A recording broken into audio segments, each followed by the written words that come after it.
Thanks, Justine, and welcome to you all. So tonight I'm going to be talking about food, mood, and anxiety. And so we're going to be looking at the relationship between these things. So for me, I'm a clinical nutritionist, but in most recent years I've had a real passion and knowledge and learning around the human experience. And I guess it was driven from nutrition because nutrition has such a huge, powerful impact on our human experience.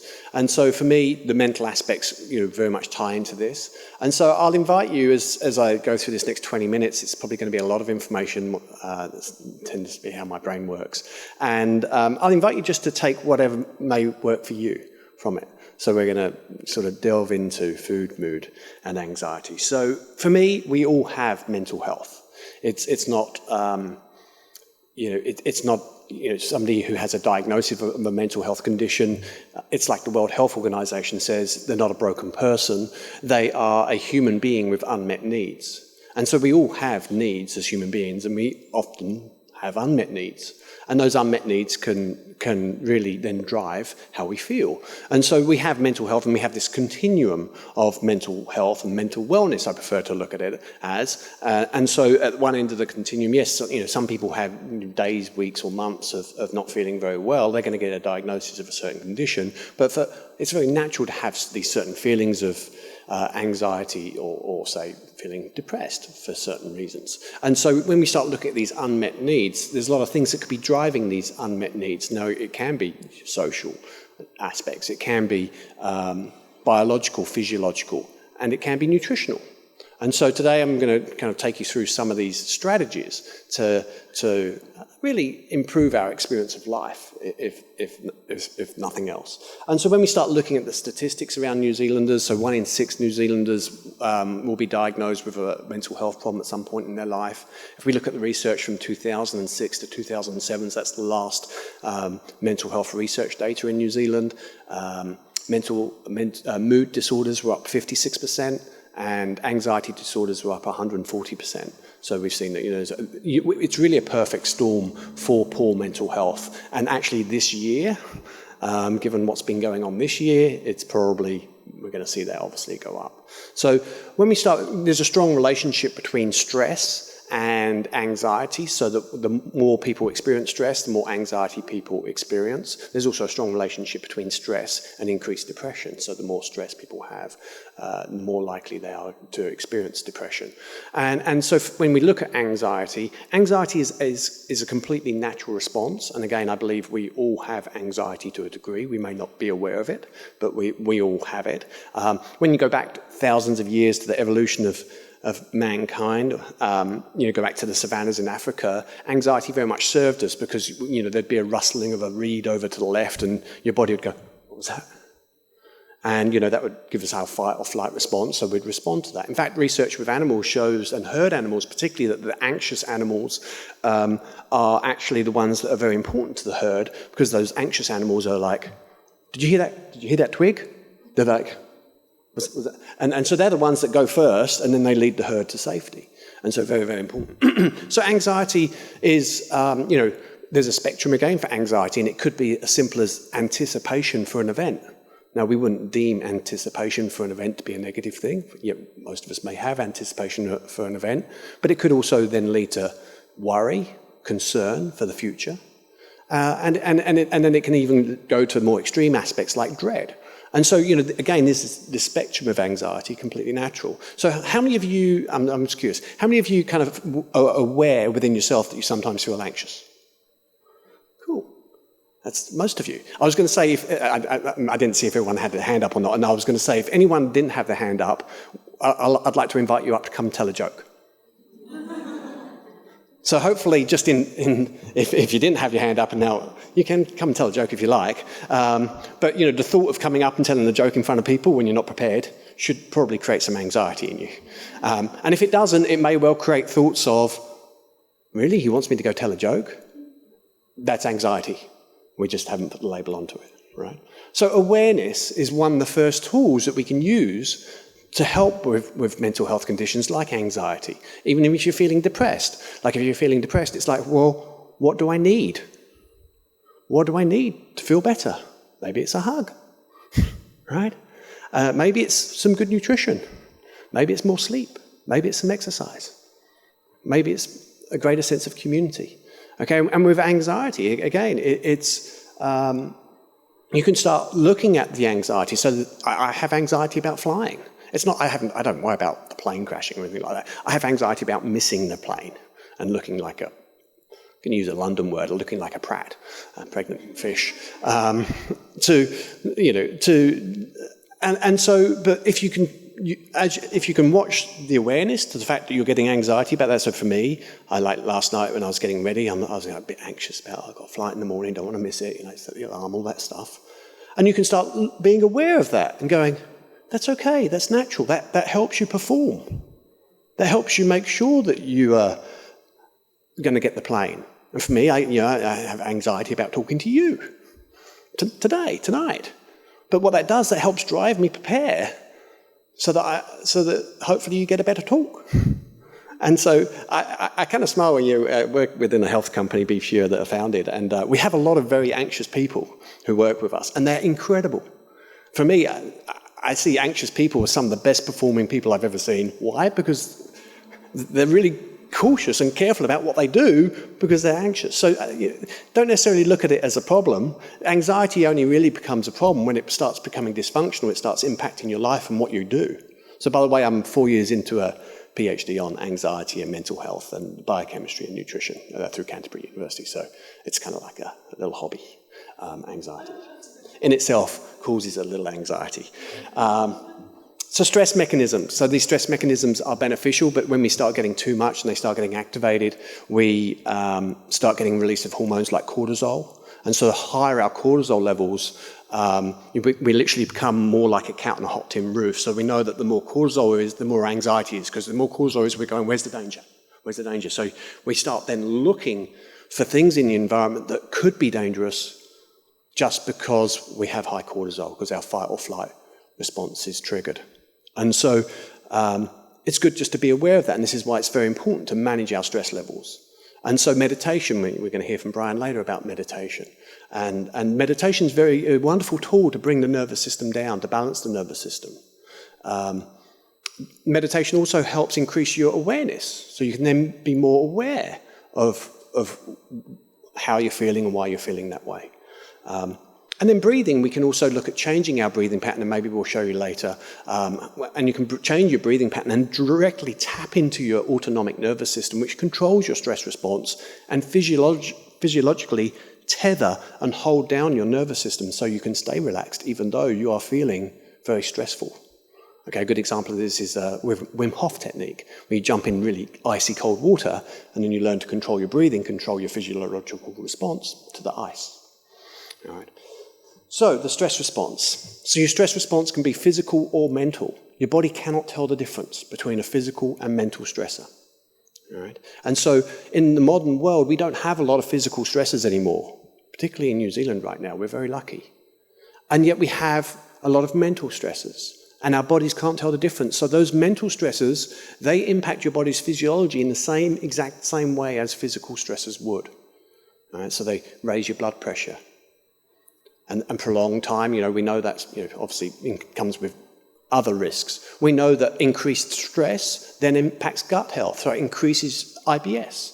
So there's this gut-brain axis. So the gut-brain axis is the brain and the gut are talking to each other. They talk to each other through a number of pathways. So you might have heard this saying that we've got a gut feeling. Well, that's actually, we do have a gut feeling. The research is very clear that we have a gut feeling. Let me show it to you. I've got some research. I've been jumping around a little bit, so let's have a look. It's a gut feeling, how the gut microbiota affects the state of mind. Let me see what the next one is there. So what they're talking about here with this microbiome, we're talking about this group of organisms that live within our digestive system and how they communicate to the rest of our body, communicate to our brain. So up to 80% of our serotonin is made in our gut, synthesized by these bacteria, 50% of our dopamine. It is literally a communication channel between the brain and the gut and the digestive system. And some really interesting research showing the power of this. And I'm kind of telling you this as a preempt to then talk about nutrition and how nutrition then impacts how you feel. And so with how they looked at this, they looked at anxiety in rats. And it sounds a little mean, and it is a little mean. But what they did, you're able to reproduce rats in sterile environments, so they don't have a microbiome, so to speak. And so then what you can do is kind of give them a normal rat microbiome, and that they exhibit normal behaviour.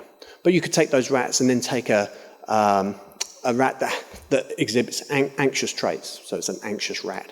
And you could take the microbiome out of the anxious rat and put it in this rat that didn't have that had a very clean microbiome, and that rat would develop anxiety just from having the anxious microbiome put in it. So that's really showing how the gut is impacting the brain.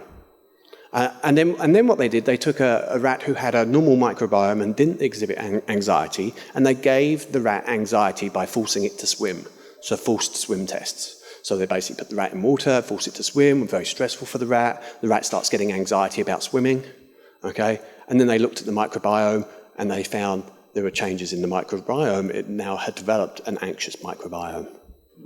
And so it works both ways. The mind-body relationship, it's whole body health. You really can't separate them.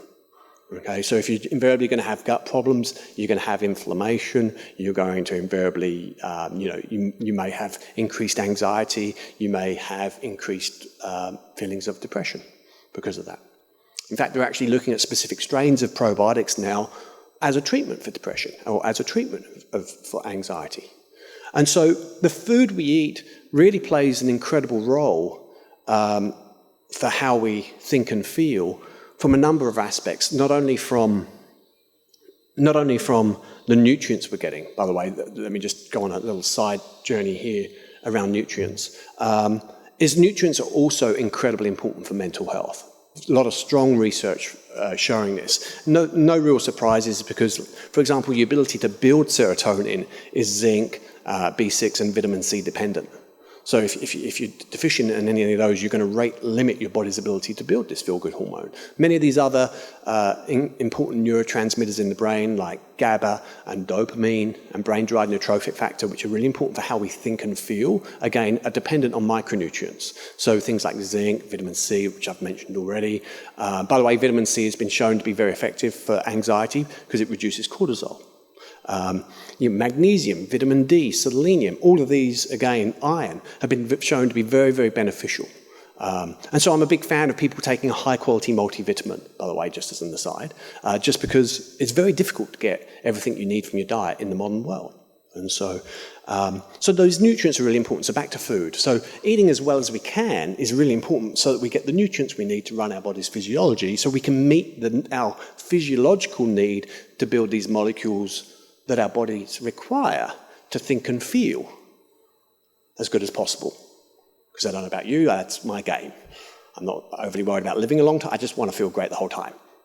That's my gig. And so not only do we need to eat as good as possible for the nutrients, but we also need to eat as good as possible because that's the food for the beneficial bacteria in our gut. And so depending on what foods you're eating, depends on what you're feeding in the gut. And so we really need to be eating a lot of plant fibers and vegetables. Okay, a whole food diet. Basically a whole food diet is that we want to eat whole foods that make us feel full the longest. All right? And so what that means is that, if you're going to the supermarket, you just really want to stay on the outside of the supermarket. Actually, take 10 big steps in the supermarket. There's your fruit and vegetables right there. That's your best source of carbohydrates on the planet. Eat abundantly. I don't mind if you keep going around the side of the supermarket and animal proteins. I have no problem at all. You're eating high quality animal proteins, grass-fed ideally. And then keep going around the side of the supermarket, you're into your high quality fats like butter. And if you're dairy tolerant, dairy and coconut yogurt, again, eat abundantly. But much of the rest of the supermarket is not really food. Actually, they started sprinkling some of those foods in the middle to make it harder. You have to go hunt for them. They force you to go down there. And so anyway, this whole food diet, very, very beneficial, all right, to how we think and feel. And again, huge research has been done on this, eating a whole food diet and the Mediterranean diet for mental health, for how we think and feel. In fact, one study looked at suicide risk in adolescents, and they found that diet quality was an independent variable for predicting suicide in adolescence, diet quality. So that means regardless of anything else that's happening in that young adult's life, what they were eating was an independent variable for determining whether they would commit suicide. Let's move on to alcohol. So alcohol, when you drink alcohol, it improves your anxiety. Some of you may have noticed that.